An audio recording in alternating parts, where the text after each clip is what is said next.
But I wanted to read this morning from Luke chapter 16.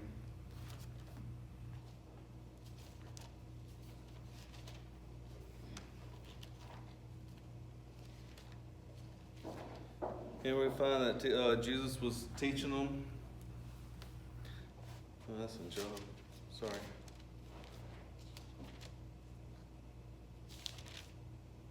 Luke 16, we find that that Jesus first goes around and he starts teaching them about a parable about the servant that was in charge of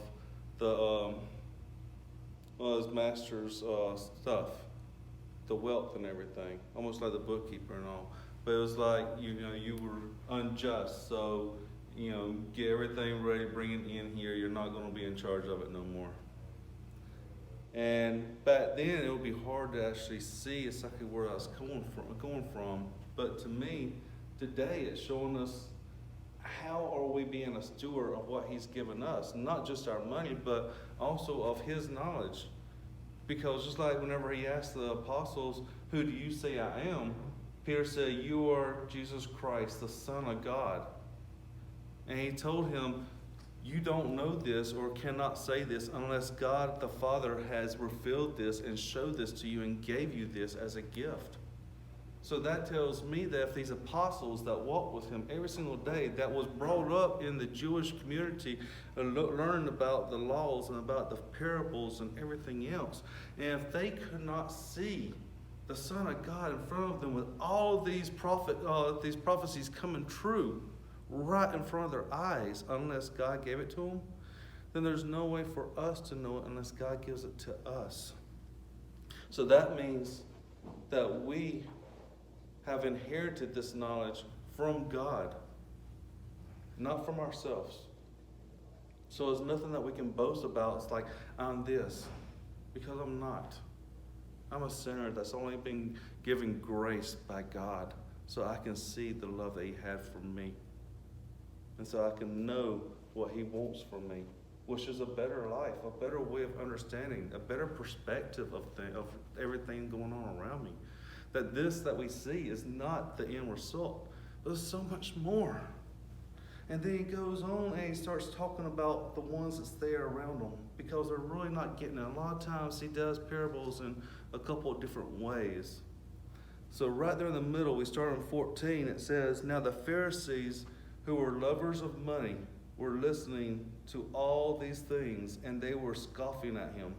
Whenever it says lovers of money, that is a phrase that they would use for not that you enjoy doing something to gain money, but that you put the wealth that you have obtained above helping the needy around you that you see is struggling. That's what it means. It means putting the monetary value of things before the love in your heart that you should have for your fellow person.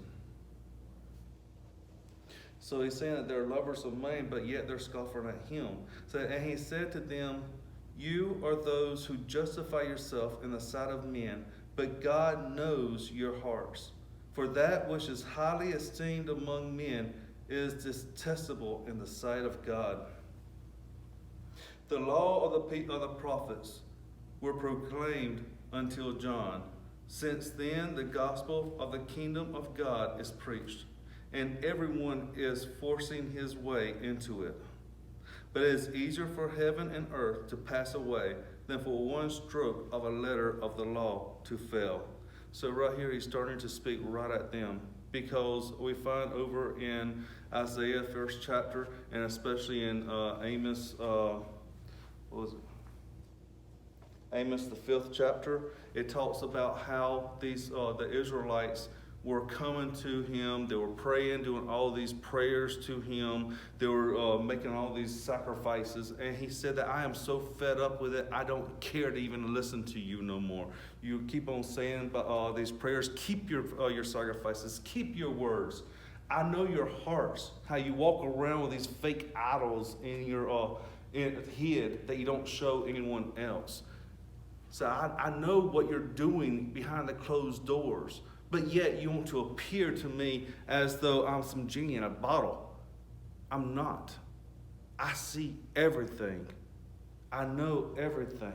I know your inner desires in your heart. So that makes your prayers worthless. It's a mask. It's a facade. And that's why he's saying here is the things that's hidden in your heart is detestable, but yet you're trying to act as though you were representing the Almighty God that created you. And not just you, but everyone. And loves everyone. This law was not just to be given to you for y'all to hold it tight like it's only mine, but it was to be given to you to show the rest of the world that there is a creator that created all of this and loves you and loves them, but he doesn't want you to be tied in with everything of this world, but represent him and love one another, no matter who they are. Inside that laws, they had stipulations so that they could feed the ones that's homeless, so they can feed the strangers that wasn't even Jew as they came traveling through, so that they can pick from their garden on the outsides and everything, the smaller parts, or come back through and get something to eat. In other words, he was seeing everybody as being deserving of something, of being helped, of being loved, of having a hand that's full of food when they need it. But yet they were trying to harbor all this. They actually called the Mosaic Law and the prophets. That's what they titled the whole Old Testament, all the scriptures at that time, and they still do it today. And they said that it was God silenced itself until the Messianic era. But what Jesus is telling them right here, whenever he talks about John, is saying that yes, he silenced the prophets and all in the Old Testament until the Messianic era. But I'm telling you that John the Baptist is the start of the Messianic era, which was the one that came to prepare the way before the Messiah. That's what he was telling them right here in front of their own language. They say, yeah, you're exactly right, but you wouldn't even listen to them. You have harbored it. This time has come. Right now, open your eyes, open your ears to what I'm saying. Let's get back to the true meaning. And a lot of times we want to try to go with what we think it should say and what we've been taught it says, instead of what does God say. Now, I'm not saying that they were all at fault here. They had the word, they could study it. But look at how many generations it had been that they were stuck in their way, each one adding to the law to get to where they were and being taught that it was okay. But they needed to break away from society. They needed to break away from their traditions and go back to what does this word say? What is the overall meaning behind it? How does it affect me? And where am I? Am I living it out? So this right here is what he's actually telling the Pharisees before he gets in this next one. It says, everyone who divorces his wife and marries another commits adultery, and he who marries one who is divorced from a husband commits adultery. Now that's going back into a culture thing where it was talking about back then, because they had got into thinking that a marriage was something you just write a paper and get rid of someone for anything. If they burnt dinner, get rid of them. You know, if they insulted you, if they talked to someone, like if you found somebody that appeased you more, then they were given the okay for them to write a letter of divorce and saying that's okay. And what he's saying is, there's not one small detail in God's law that should be looked at as being meaningless. It was there for a purpose. Whenever you come together, it's not as two people coming together to live together as two people, but two people coming together to bond as partners before God. And that should be a sacred vow, just as sacred as someone's culture, someone's sex, someone's who they are. All of this is so sacred before God because he brought us here. That's who we are. It makes us who we are. So whenever they come together, it should be who they are. And they should represent that and not just throw it aside as though it's meaningless. And then we get into the parable. The second parable that I believe is going out to them. says, now there was a certain rich man, and he habitually dressed in purple and fine linen, living in splendor every day. And a certain poor man named Lazarus was laid at his gate, covered with sores, and longing to be fed with the crumbs which were falling from the rich man's table. Besides, even the dogs were coming and licking his sores. Now it came about that the poor man died, and he was carried away by the angels to Abraham's bosom. And the rich man also died and was buried. And in Hades he lifted up his eyes, being in torment, and saw Abraham far away and Lazarus in his bosom. And he cried out and said, Father Abraham, have mercy on me, and send Lazarus that he may dip the tip of his finger in the water and cool off my tongue, for I am in agony in the flame. But Abraham said, Child, remember that during your life you received your good things, and likewise Lazarus bad things. But now he is being comforted here, and you are in agony. And besides all this, between us and you, there is a great chasm or division fixed, in order that those who wish to come over from here to you may not be able, and that none may cross over from there to us. And he said then, I beg you, Father, that you send him to my father's house, for I have 5 brothers, that he may warn them, lest they also come to this place of torment. But Abraham said, they have Moses and the prophets. Let them hear them. But he said, no, Father Abraham, but if someone goes to them from the dead, they will repent. But he said to him, if they do not listen to Moses and the prophets, neither will they be persuaded if someone rises from the dead.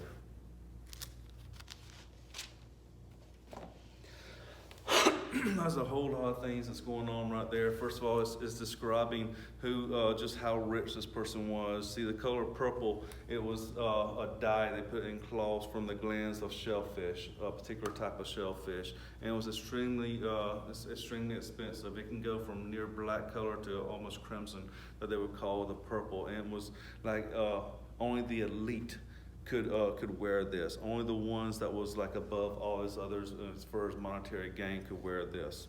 And that also goes back to why the soldiers put it on Jesus as a mockery before they crucified him, a robe of purple, trying to mock him.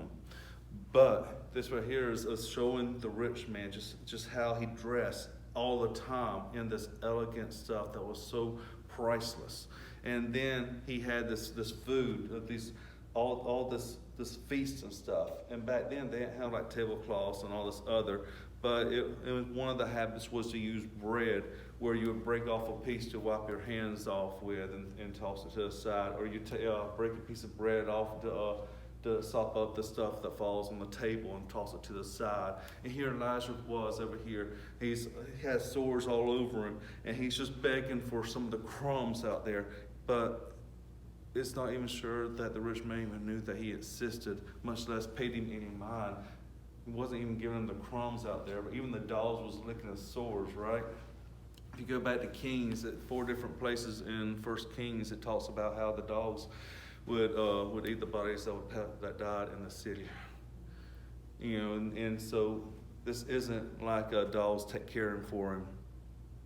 This is him being close to death and sores all over him, in agony, starving, and where this rich man had it within his power to ease one of those burdens, just one, was the starvation. Just by allowing some of the scraps to go over there, he refused to even do that. I think of that, the crumbs, and it could be regular scraps too. But when I think about the bread being tossed to the side, I think about the word being our bread of life, our daily bread. And how, like I said before, I wouldn't know anything if it wasn't for God giving that knowledge to me. And if I see someone out there hurting so bad and not knowing, it's like, why does all this keep happening? in this world, and they don't have any hope for tomorrow. And if God opens the door for me to give it to them, for they can actually listen, and I refuse to actually tell them, I walk past them without saying a word, then I'm being just like that rich man that had the bread, that just tossed it to the side rather than, hey, take this out there and give it to him so he has something. He does the same thing with money. He blesses us all the time. Everything we have, our homes, our money, our ability to work, our health even. Oh my goodness, for crying out loud, our health. There's so many people that cannot even walk anymore or cannot get around. And he blesses us to be able to jog, to be able to walk, to be able to carry on with life. And I look around and see so many people now more than ever that gets up and they hurt and pain and they can't even sit up, some of them. And last week they were running and jogging fine. I mean, it's unreal, some of the diseases and stuff that's attacking young people, much less the older ones. And here we are, we're able to work, we're able to get around. So I say we are blessed if we're able to do this. And so if we see people that's within our power to reach out and show a little bit of kindness, then that right there is us reaching out for the grace of God to show God's love. So let's use that as an opportunity, not to show how good we are, but how graceful and loving God is, that he cares about them. You see, there was a few cultural things that they had embedded into their thoughts back here. One is, if you had wealth, then you were looked on as being in favor of God. And if you were a beggar, well, you have God's displeasure. They also looked at it as if you were a descendant of Abraham, then you had a pass straight to the bosom of Abraham. You don't have to worry about anything. But if you weren't, there's no hope for you. That same mentality comes today in the Christian life, where we think that just because God has smiled upon us and God has blessed us, where we understand his word, that we're saved and we're sealed now, and we don't have to continue to grow in it. That we have a past, we can just harbor it and don't worry about nobody else. But that's never what he said. He said, carry it, tell it to others. Let it be a river that runs through you, not just damming up inside of you, but spread it to others so they too can be saved from hell, so they can too know that they are loved. And that's what he gives us. That's the message he's saying right here, is don't let what you think is your inheritance be the damnation of you, but look beyond it. Because it's not about prize that we're out to get. We're out to show people that they don't have to wind up in a place like this. That's the reason why when he's out there in hell, which is another Jewish tradition, where they say the angels will take the righteous to the bosom of Abraham, but the demons will drag off the evil ones. And Jesus brings out by the angels going, taking Lazarus to Abraham's bosom, but he leaves out by the demon part, trying to spare him a little bit here. But if you see it, you can see even with all the torment, the rich man still, his heart, with everything he's going through, his heart still isn't changed. That was like, hey, even though you're seeing your punishment, you haven't changed the way you think, because he's still looking at Lazarus, who was finally being comforted. After all of that sores and dogs licking, just waiting for him to die right there, and nobody giving him anything to eat. Him being all alone with no family, not even able to be buried, which was a disgrace in their community, in their culture. But now he's finally made it past this flesh, and he's laying in the bosom of Abraham, which means that where his head was closer to him, a place of honor, and he's being comforted. The rich man looks up and esteems Lazarus to be nothing more than a servant. Send him to touch my tongue, to wait on him when he was in torment for not reaching out and helping him in life. He's still looking at Lazarus as being nothing more than a servant. Okay, well, if he can't do that, if he can't come here because of the division, then send him as a messenger to my brothers. He's still not seeing how Lazarus is anything more than a beggar. He's not seeing how he's just as equal and had the same opportunity before God. Both of them. That's why so many places in the New Testament it talks about the ones that live in sin and saying, yes, we do know this kind of person, that kind of person, another kind of person. We know they're not going to enter the heaven, but don't forget that so were you before you were saved by God, before God opened your eyes and you accepted him. So that means don't forget that there's a whole lot of beggars all around you. Don't look down your nose at them. Don't be talking about them. Don't try to brush them off thinking you're better than them because God opened your eyes. But show them that there is hope, that there is love for them as well. Because let me tell you, I've seen so many people that's in sin because they don't know that they have any other hope. They feel hopeless. They feel trapped. I should know because that's how I felt. I felt that there's no way that God would love me. And I grew up in the church. So I felt unlovable. The last thing I wanted to do was go around people that was going to tell me, well, you need to stop doing this, and you need to start doing this. Come on, I heard that all my life. I don't need somebody to tell me what to do on the outside. I needed to know that I was lovable on the inside. I needed that whole field once again. And too many people in the churches have failed to do that. And that's why you have so many people that will not go into a church ever again. And we've fallen, we've failed. So that's the reason why I say, just like these beggars right here, look around us and see the ones that's hurting. See the ones that's seeking. Let them know that they're loved. Let them know that the same Creator that loves us loves them. And there is hope for everyone. Just like John 3:16.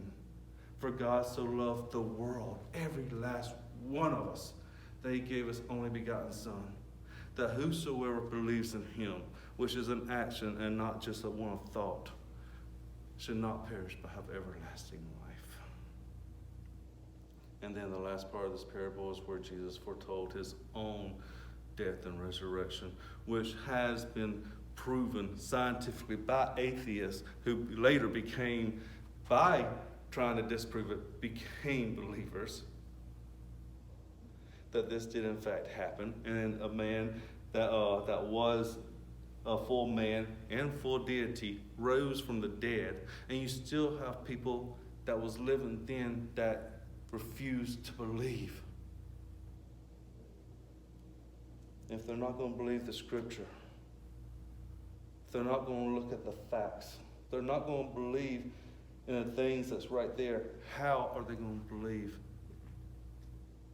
if they see everything with their own eyes?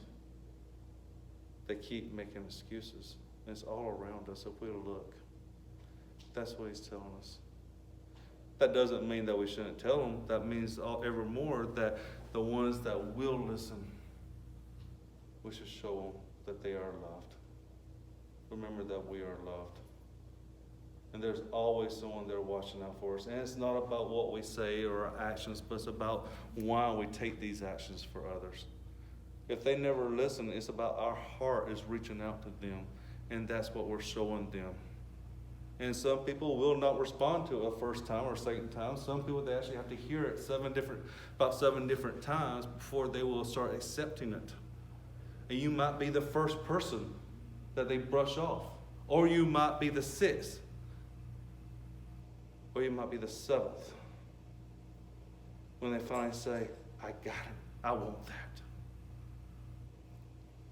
Everyone from 1 through 7 has a hand in that one, though, and winning that soul, so they don't have to be like this rich man here that woke up in agony. Why wasn't I told?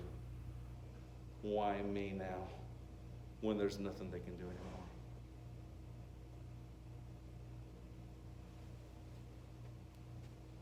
But I started looking at people through the heart of God instead of the eyes of man. I have to go through them all the time, personally. And I thank Him for His grace, because I know I'm not perfect. I can't expect anyone else to be. If I know His Word and I'm not perfect and I fail, there's no way I can expect anyone else to be perfect. That means I have to forgive. I have to change my perspective from man's perspective to try to get to God's perspective, so that I can show them that there is hope and love for every one of them. And if you do reach them, just like I want to put out there, He's only a whisper away, and He's right there ready to hear them. Just like the night they spoke to me, asked me how much longer I'll be running. I know it wasn't me. All the pain that I was feeling inside, all of a sudden, it just broke me. And I knew that I was loved, even though I felt so unlovable. And I fell on my knees, and I just simply said, I'm sorry. Forgive me. And then I picked up His Word. He didn't change all my ways all at once. He had to work on the little things on the inside, and my ways on the outside, my actions, the way I talked, the way I was doing, the things I was into. All that started changing little by little as the inside was changing. But He helped me. He helped me every single step of the way. But it was on His time. And I had to give up my time for His time, not anyone else's time. Not my parents, not my friends, not pastors, in God's way. So just, if you see anybody out there, just tell them He's a whisper away. And He's willing to forgive them.